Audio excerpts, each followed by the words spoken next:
अपराध गर्छन् सालेहरू।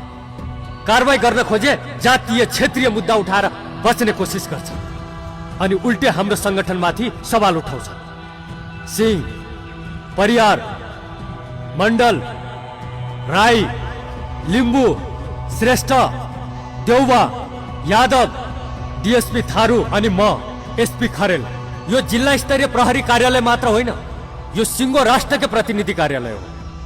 के हामी आफ्नै जात र समुदायका अपराधीलाई छुपाउने प्रहरी हौ? जय मधेस, जय थारूहट, जय मगराज, जय नेवार, जय लिम्बुवान, खुम्बुवान। तर यहाँदेखि जय नेपाल भन्ने कोही छ?